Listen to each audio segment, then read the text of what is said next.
Hi all. So today we are going to look at the basic structures of semiconductors. We are going to look at the band theory, and we are going to see briefly how a photon or light emission is possible in semiconductors. Okay, so let me share my screen.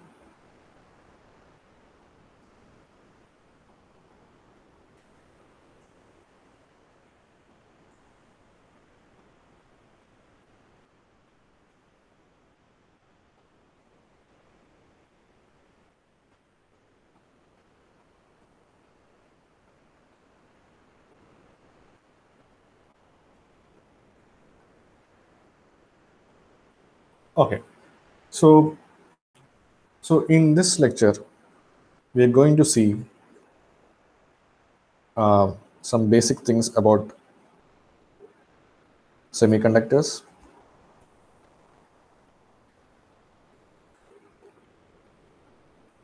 And then we are going to see the band theory of semiconductors.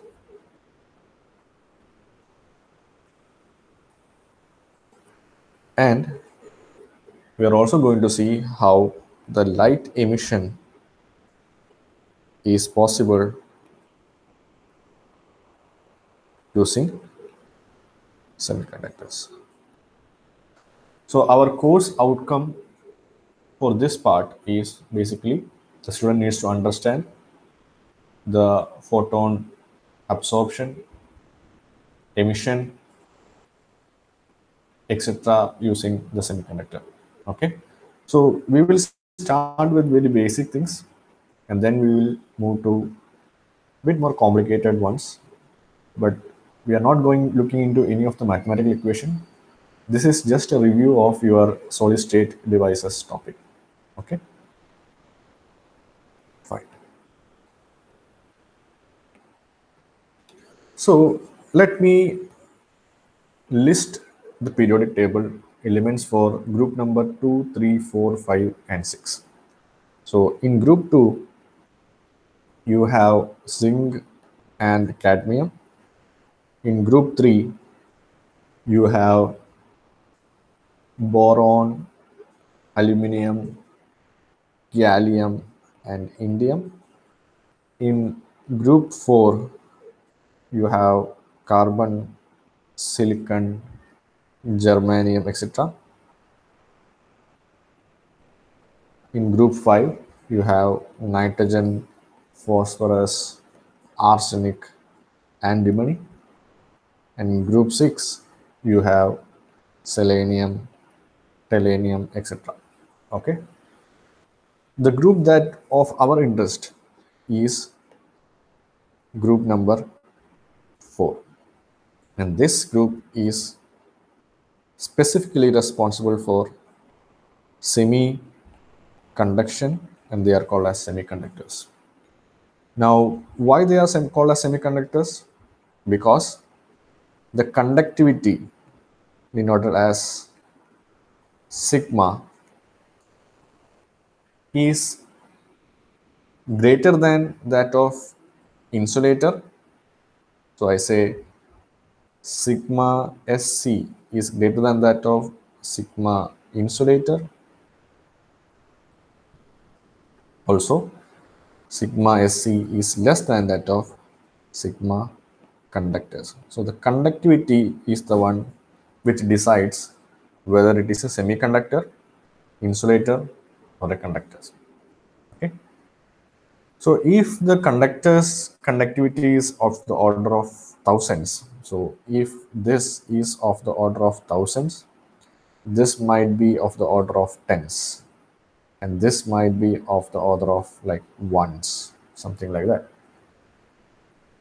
Now there are many factors which affects conductivity in a semiconductor. So we are going to look at some of these factors. We are just listing the factors which affects conductivity. So the conductivity is affected by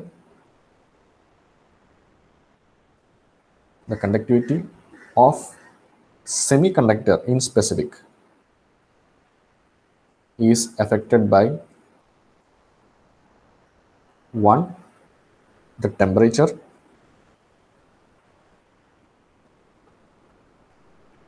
Two, optical excitation.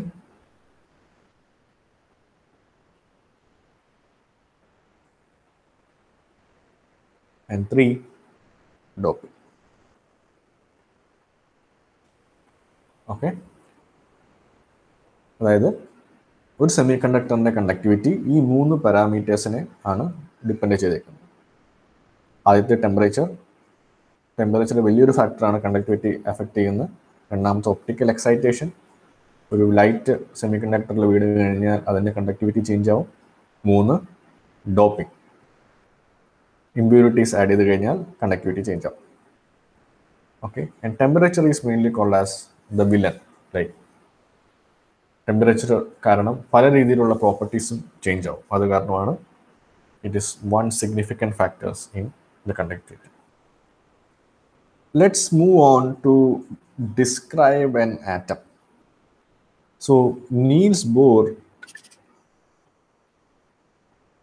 had postulated that an atom has a nucleus,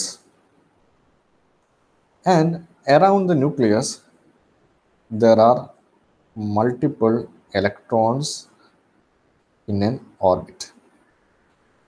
Okay.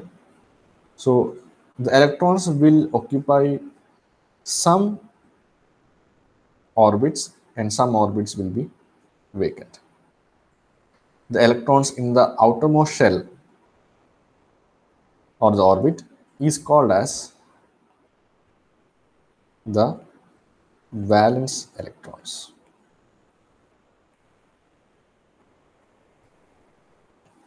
Whenever an atom tries to combine with another atom, they will do in two possible ways.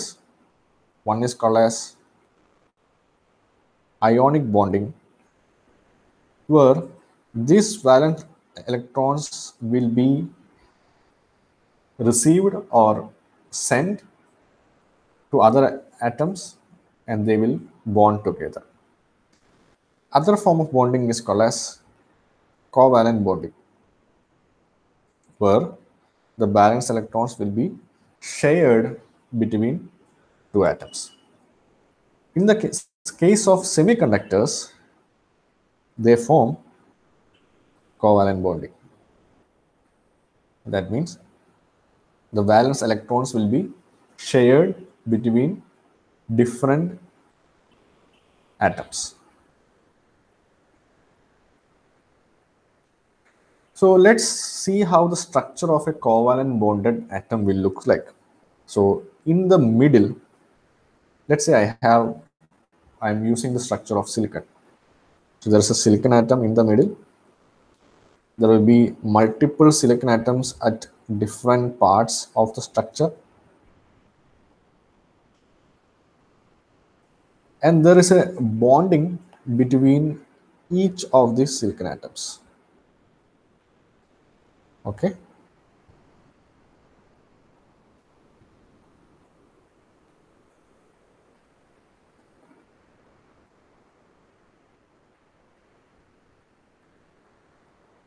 The silicon atom has number of electrons n equal to 14. So there are 4 electrons at the outermost shell. The Niels Bohr theory is a bit of an old theory regarding atoms, but we use the theory now to understand the semiconductors and its properties better. So there are 4 electrons at the outermost shell,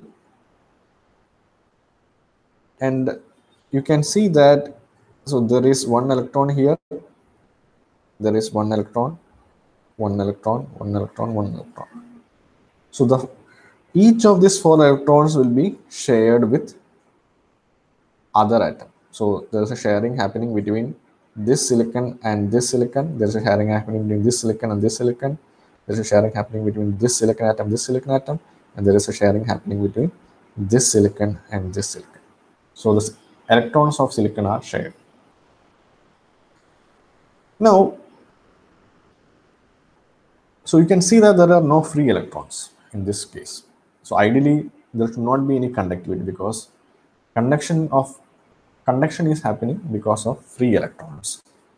When the free electron moves within the structure, so this is kind of a solid structure.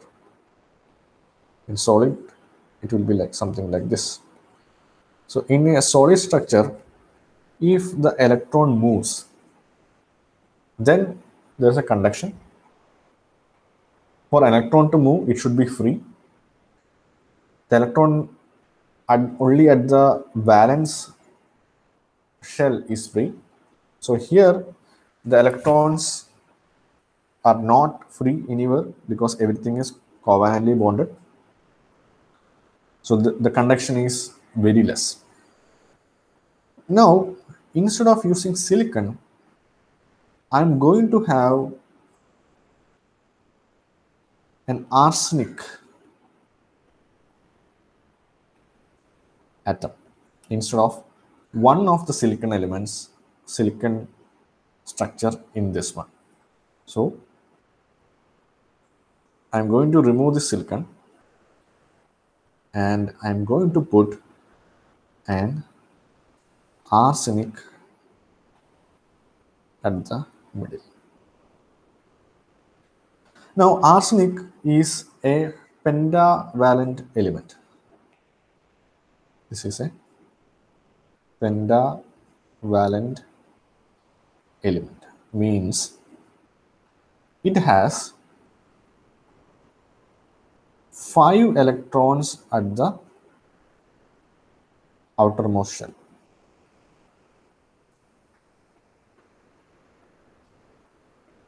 So each of the 4 electrons will bond with silicon atoms surrounding it, and there is one extra electron which doesn't have anything to bond, so it is free. Since it is at the valence shell, it has enough energy to jump out of the control of nucleus and make itself free very fast. So because of this, the conductivity of our arsenic doped silicon atom is high. So this has high conductivity. That is, when silicon is doped with arsenic. And this process where you replace silicon atoms or group 4 atoms with group 5 atoms is called as doping. It need not be always group 5. You can always replace group 4 with group 3 also. So if you look at the example of considering boron atom. Now boron atom is trivalent element, which means there are 3 electrons at the outermost shell.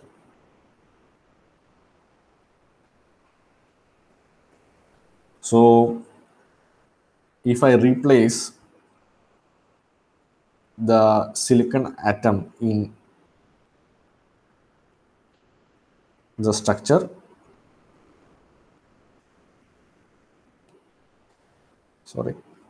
if I replace the silicon atom, which was previously silicon, now arsenic, and now I am going to replace that with a boron atom. Now the boron atom has 3 elements at the outermost shell. So when it tries to bond covalently with the surrounding silicon atoms, it can bond only with three of the surrounding atoms because it has only 3 elements or 3 electrons at the valence shell. So one of the boron atom space will be vacant.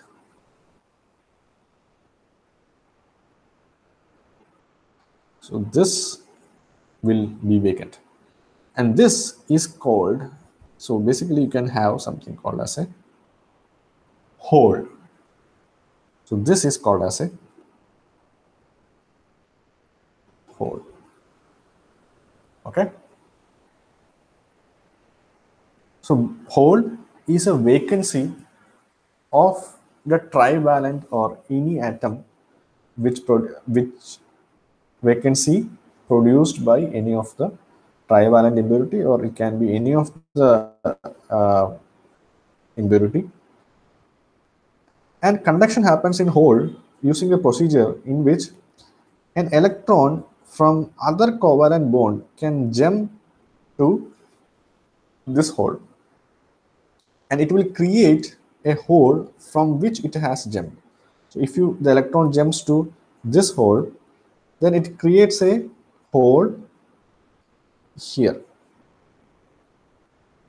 So basically, there's a movement of electrons. The movement of electrons will create a hole. So a hole is produced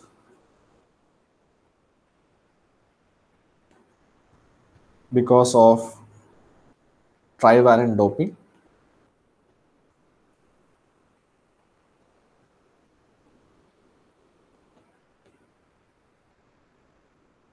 Now, electron jumps to this hole to fill it,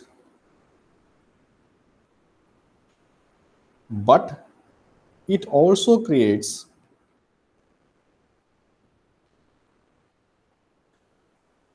another hole from where it has jumped.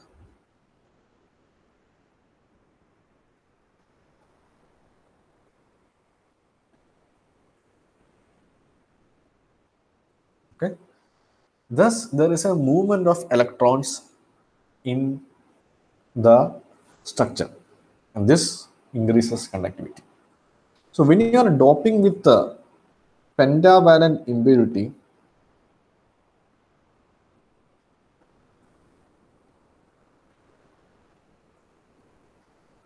it is called as N-type semiconductor, and the charge carriers, that is the one element which carries charge, are electron.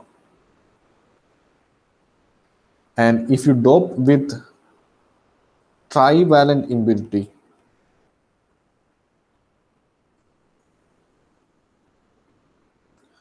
it is called P-type semiconductor, and the charge carriers are holes. So I represent holes by P plus. Okay. So in both the cases, there is charge carriers which is being produced, and because of the charge carriers, the movement of or the conduction increases. So there is some kind of a movement of charge carriers which increases the conduction. Okay, fine. So instead of trivalent or pentavalent, so you can say the silicon or germanium as elemental semiconductors. So it is from the basic elements. Now you can have semiconductors by combining the elements. For example, gallium arsenide. So you combine gallium and arsenic to create a new semiconductor, and this is called as binary semiconductor. You can also combine three elements, for example, aluminum, gallium, arsenide. This is also another semiconductor which is called as ternary semiconductor. Again, you can combine four elements. It is called as quaternary semiconductors. So these type of semiconductors are called as compound semiconductors because It is not of a single element, but it is of multiple elements. Okay, so this is a very basic understanding of semiconductors. Now we'll move into little more complex analysis of semiconductors. So we will start with something called as band theory. Okay, so let us consider two atoms. There is atom A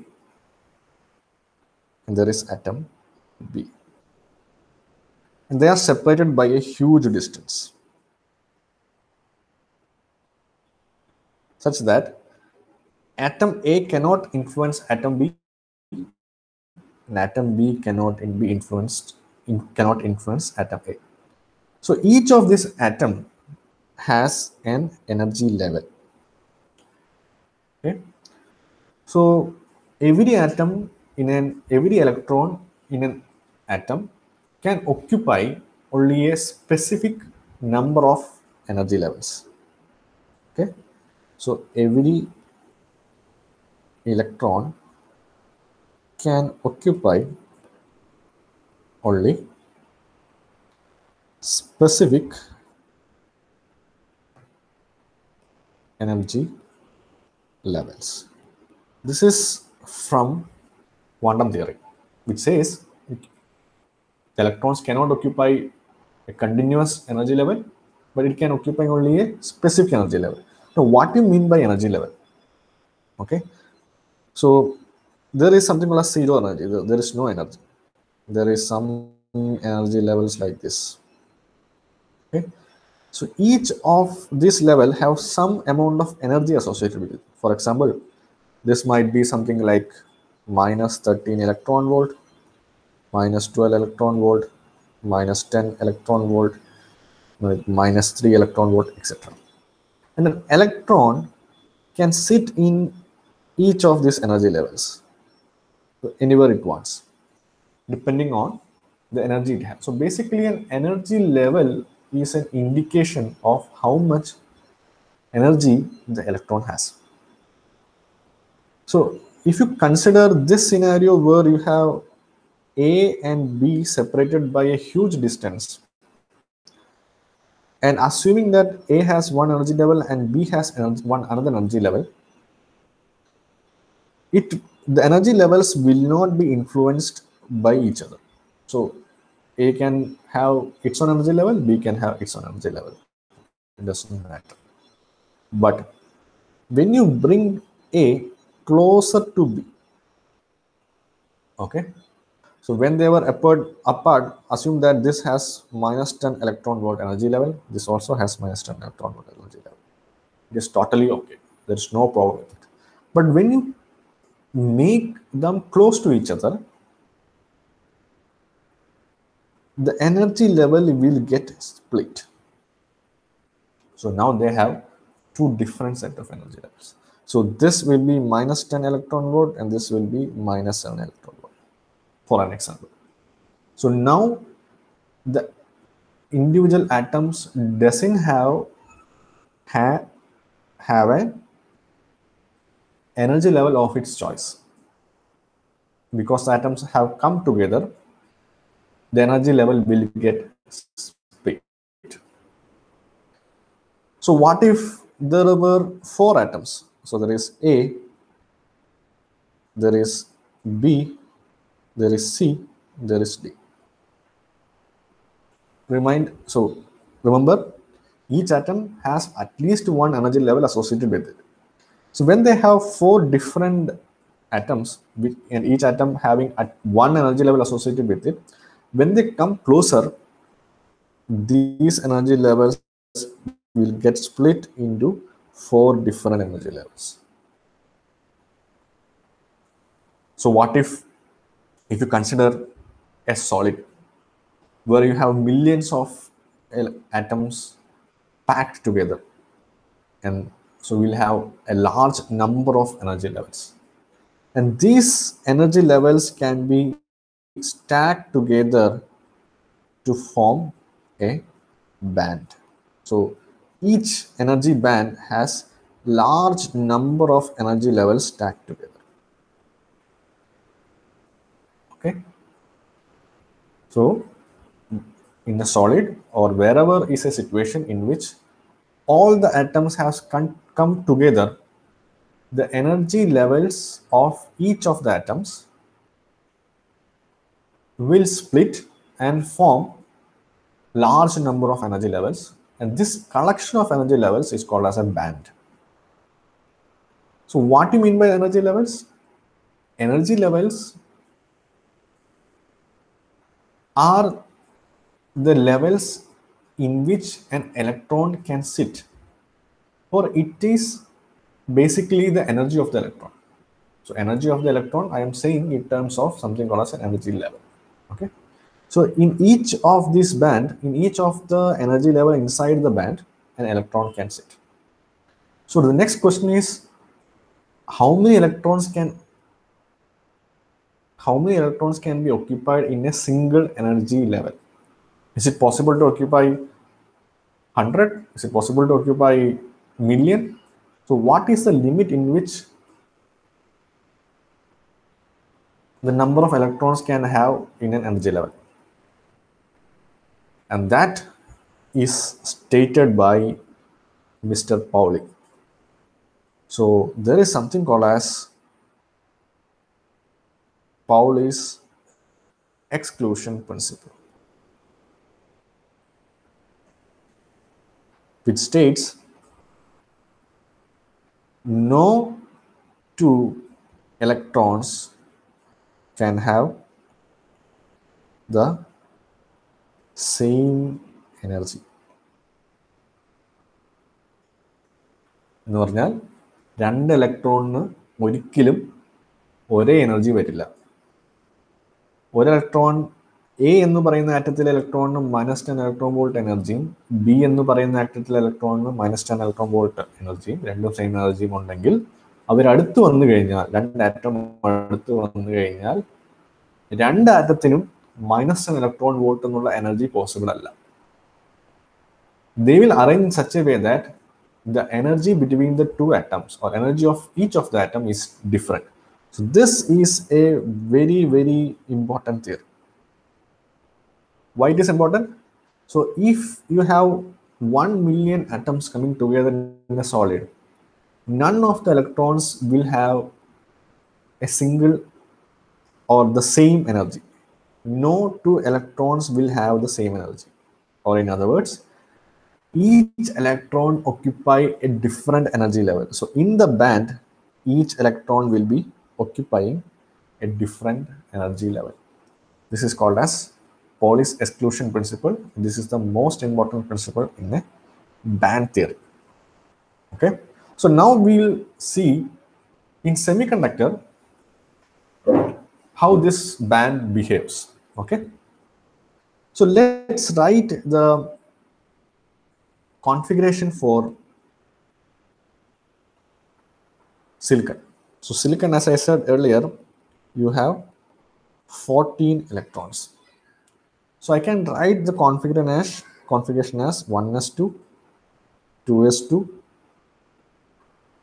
2p6, 3s2, and 2p2. So remember, different states are s, p, d, and f. You can have maximum of 2 electrons in this. So 2 electrons means there can be a maximum of 2 energy levels. So each electron will have an energy level. So there are 2 electrons in S state, means you can have maximum of 2 electrons, each will have different energy level. Now P can have maximum of 6, D can have maximum of 10, and F can have maximum of 14.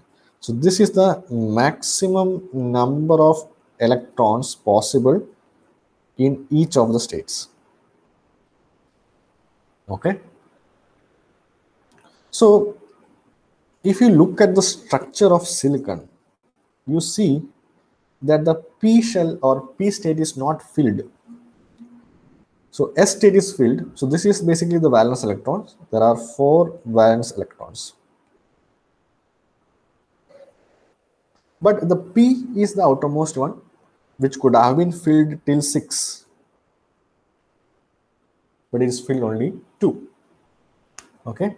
So 4 energy levels in the P is not filled. It is filled only till 2. So that, keep that in mind. Okay. Let me draw the band diagram.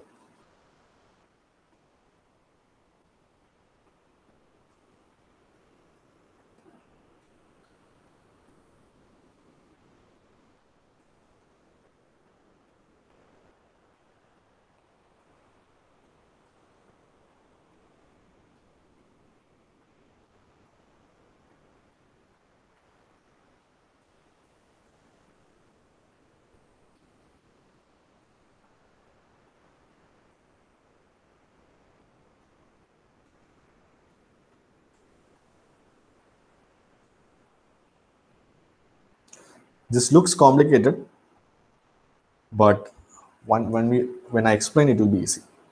Okay. So in this band diagram, the axes are this. This is distance and this is energy. Now, why it is distance?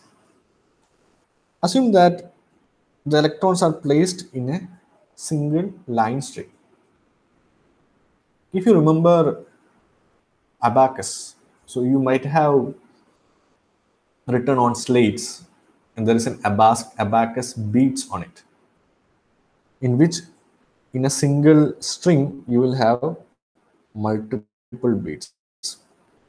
So assume that you have a single line and the atoms are arranged in that line. So the D is basically the distance between the atoms. Okay. So when at this part, the atomic distance or the distance between atoms is very high, if you move in this direction, the distance between the atoms decreases.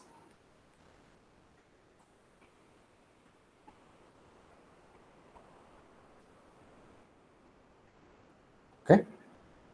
So D you can say is the distance between atoms.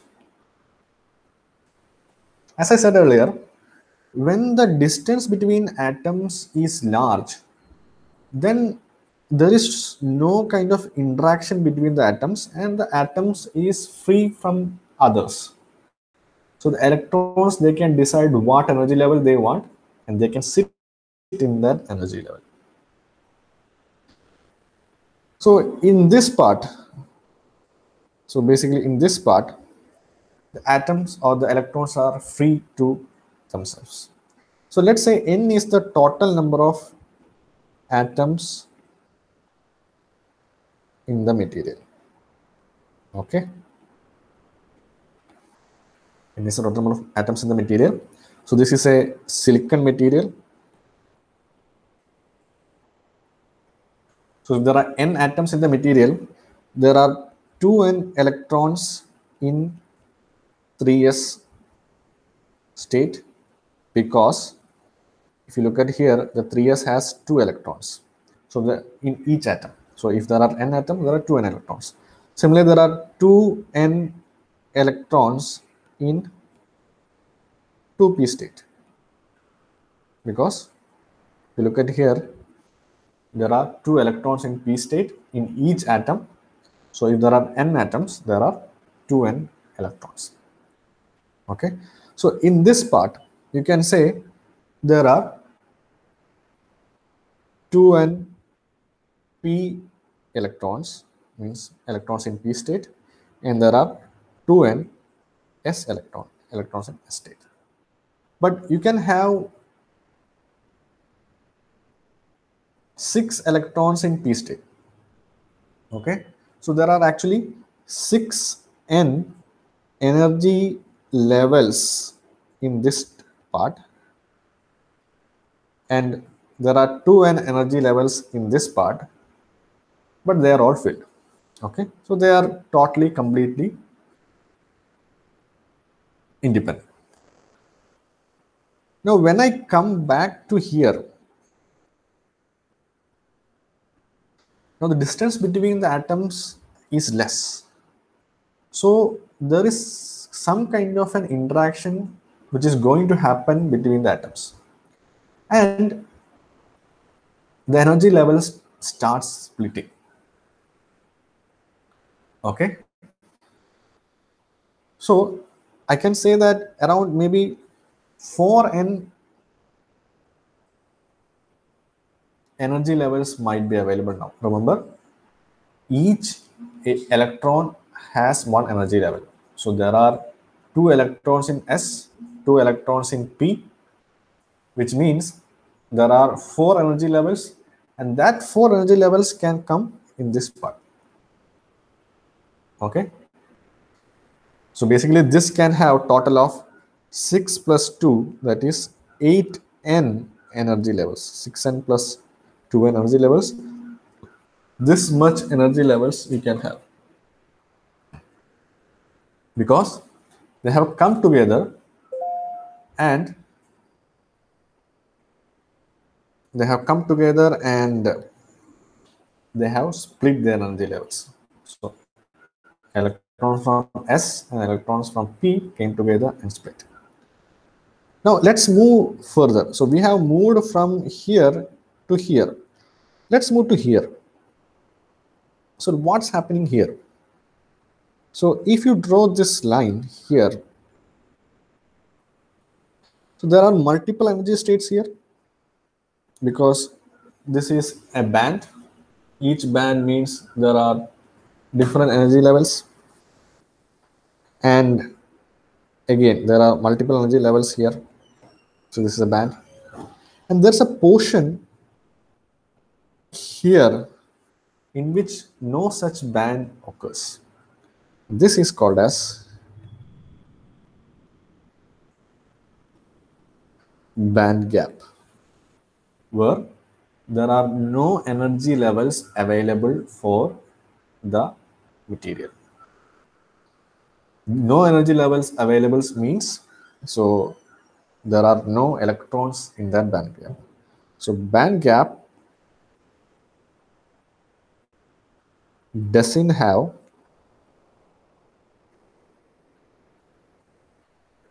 any energy levels available, or in other words, there are no electrons in band gap. Okay, now so this diagram, if you look at it, it is very complex to draw it. So what is an alternative way in which you can represent this band gap effectively? So what they did is something like this. They projected this part and this part like this. Okay, and they just drew a rectangle. Okay, so this is band gap. This is called as conduction band. This is called as valence band. Okay, this is how the band gap came into existence.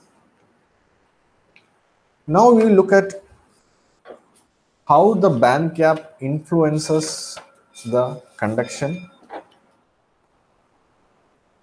and how it is related to photonic emission. Okay, so let me draw the band gap again.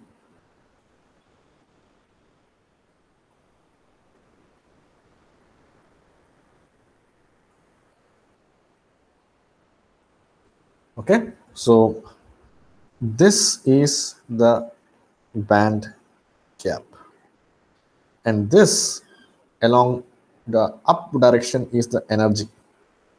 Okay, so these are different energy levels in each.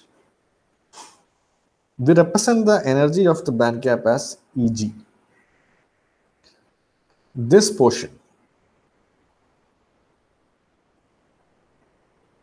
is called as conduction band, and this portion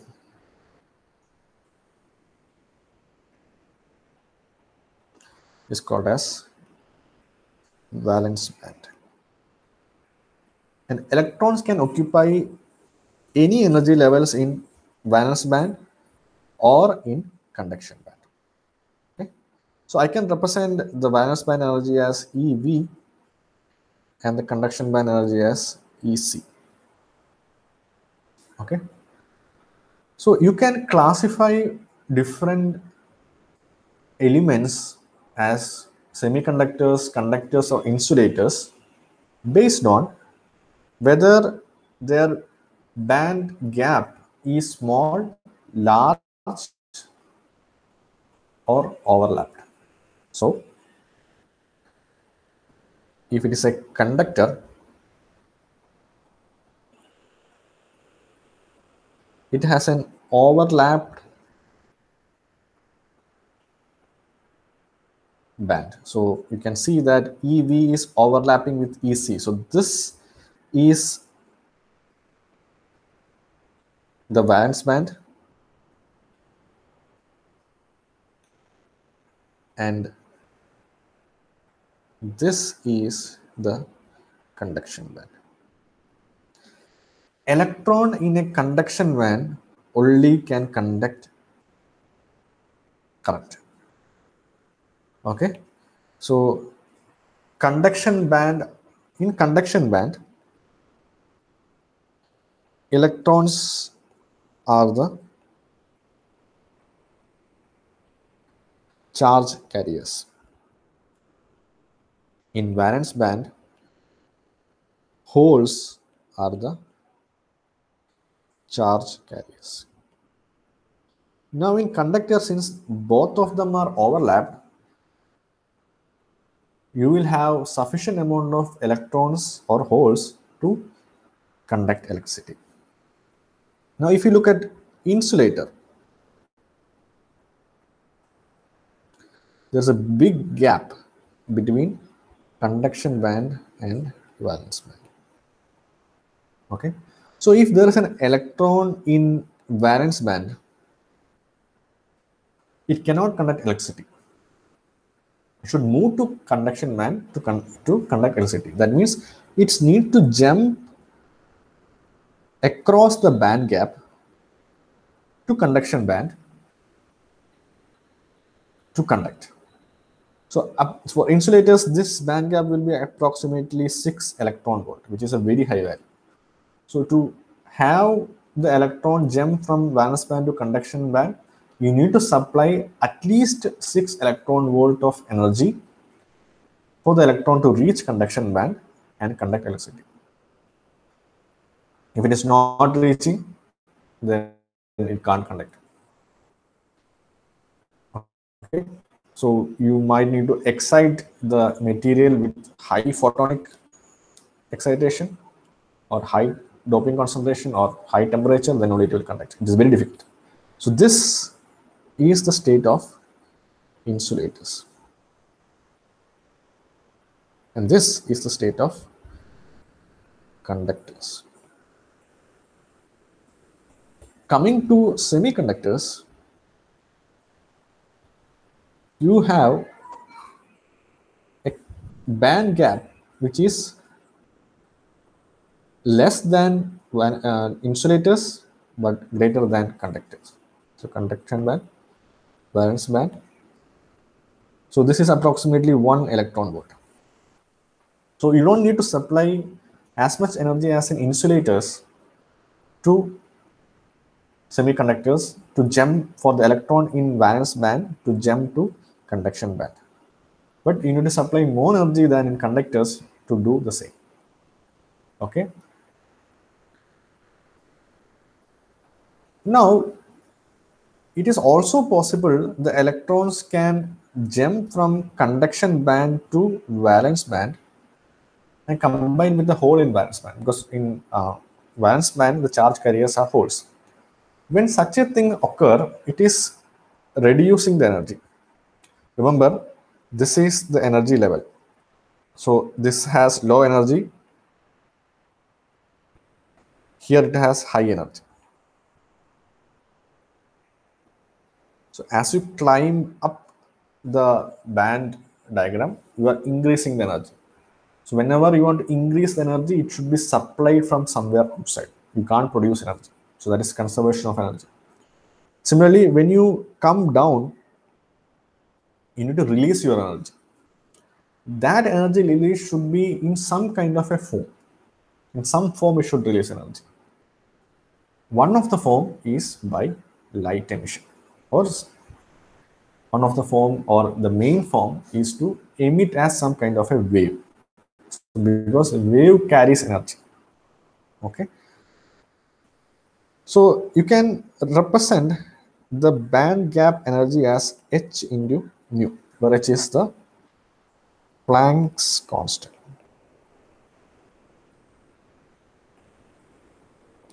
and nu is the frequency.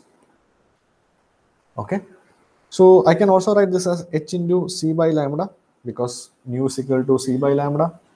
So I can write lambda is equal to h into c by eg. So let's take some common values. Let's say lambda is equal to Planck's constant value is, I think, 6.6 into 10 raised to minus 38 or 34. I'm not sure. 38, I assume. Okay, sorry, 34, I think. Multiplied by the velocity of light, 310 raised to 8, divided by band gap energy in joules. So, for example, for silicon, it is around Eg for silicon is approximately 1.6 electron volt. So I can write this as 1.6 into 10 raised to minus 19 joules into Eg. Okay.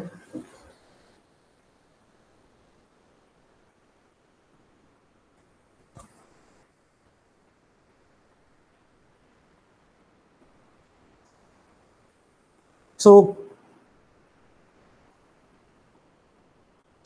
sorry, there is a mistake.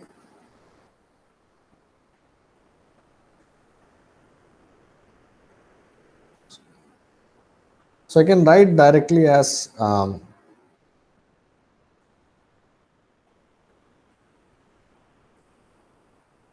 this as 1.6 into 10 raised to minus 19 Eg. So Eg, I am just converting it into joules. Here Eg is not that of silicon, it is a common term. So this I haven't taken, this I haven't taken. Now if you substitute the value of Eg, for silicon, lambda is approximately 1.24 micrometer or microns. Okay, so the wavelength of the light emitted by an electron which is in the conduction band of the silicon, when it jumps to valence band, the wavelength is 1.24 micrometer. So if you look at VIBGY, or violet to red, the violet has a lambda of approximately 0.39 micrometer. The red has a lambda of approximately 0.78 micrometer. So if you look at the lambda generated by silicon, it is higher than that of red. So this is basically an infrared wave. Okay. So what if you want to emit light, which is of what we can see? You can always modify this Eg to have a lambda within this range. For example, if your Eg is equal to 2 electron volt, then your lambda will approximately come to be 0.62 micrometer, and this is a red, which means it can emit a red light.